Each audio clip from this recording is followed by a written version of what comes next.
some gum chewing and reading you some bedtime stories. And I will be playing another Sanrio obby. Sorry guys, I just love the Sanrio obbies. So without further ado, let's get right into the video. I hope that you all enjoy, enjoy,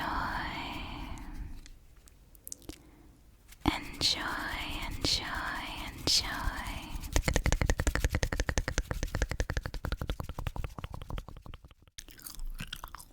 This first story is called A Pilot for a Friend. One warm evening in September, Jacob, a little mouse, was running as fast as he could through the field near his home. He was practicing for the upcoming school competition. Each class was looking for the fastest animal. Last year, Jacob had not been fast enough to win. His competitors were bigger and stronger. But this year, he was determined to come in first place.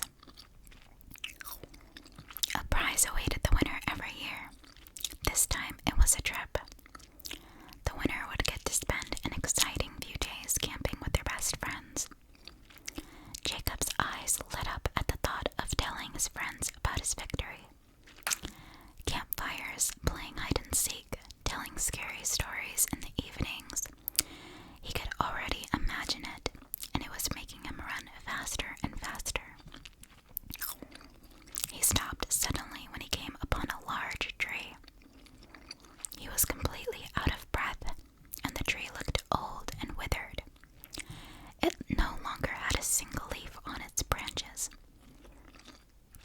Jacob realized that he had lost track of time.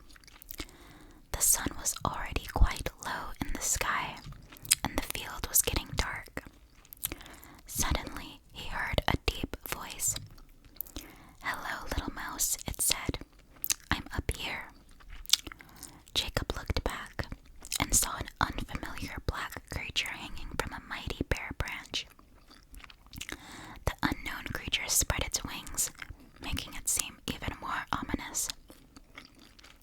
"Hello," Jacob replied in a whisper. He was a little scared. "Who are you?" "I'm Carlo," replied the voice. "And you look like you've never seen a bat before.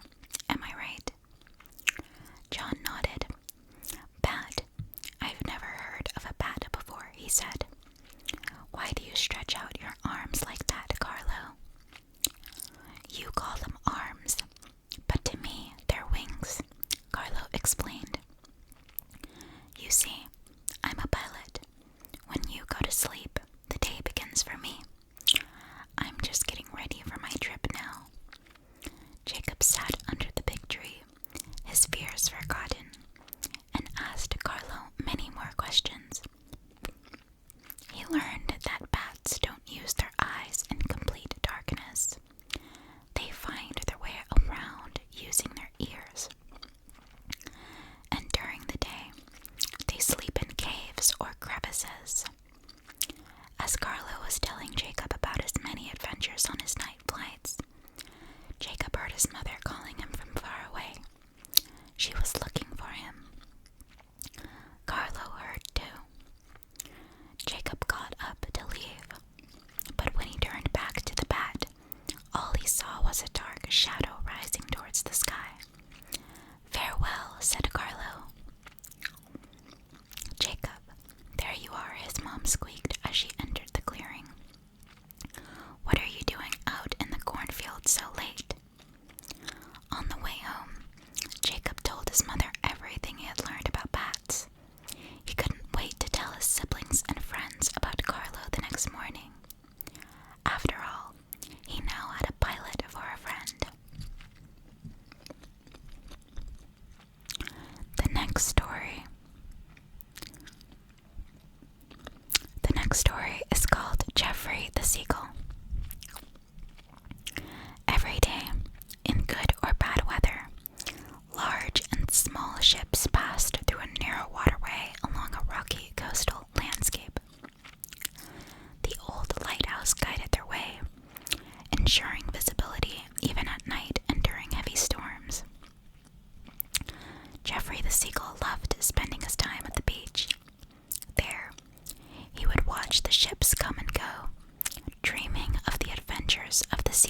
others.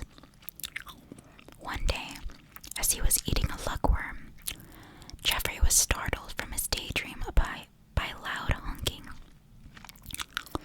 He flew towards the harbor, where he could see many large ships crowding in the narrow waterway.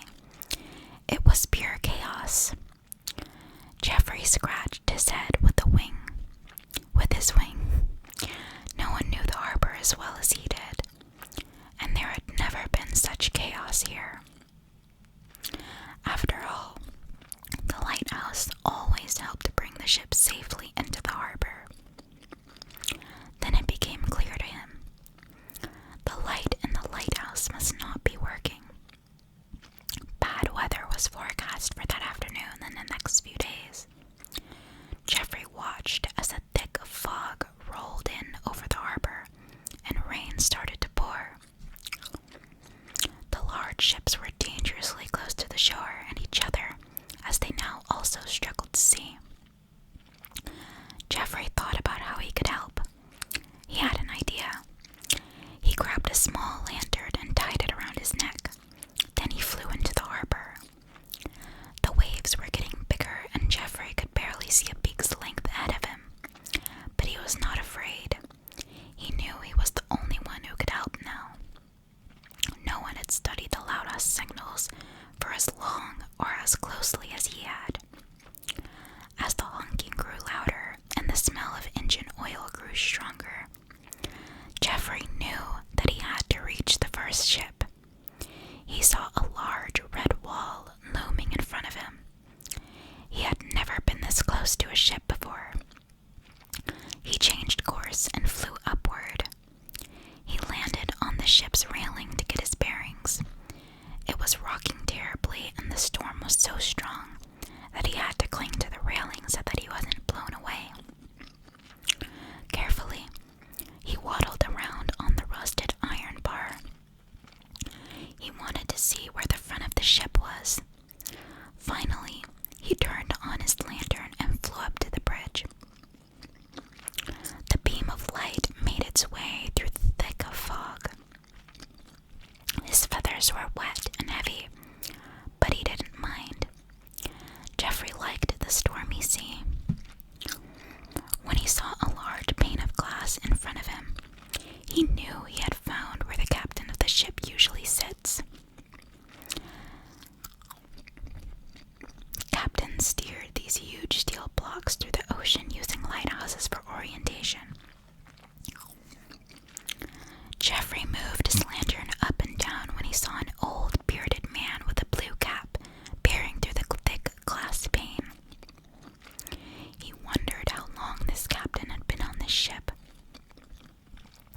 The captain saw Jeffrey and looked quite astonished. He pinched himself to make sure that he had not fallen asleep and started dreaming about a seagull with a lantern around its neck. But it seemed to be real.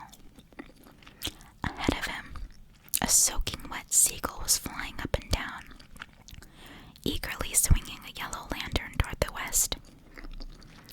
"Is that bird really trying to show me the way?" the captain asked his officer.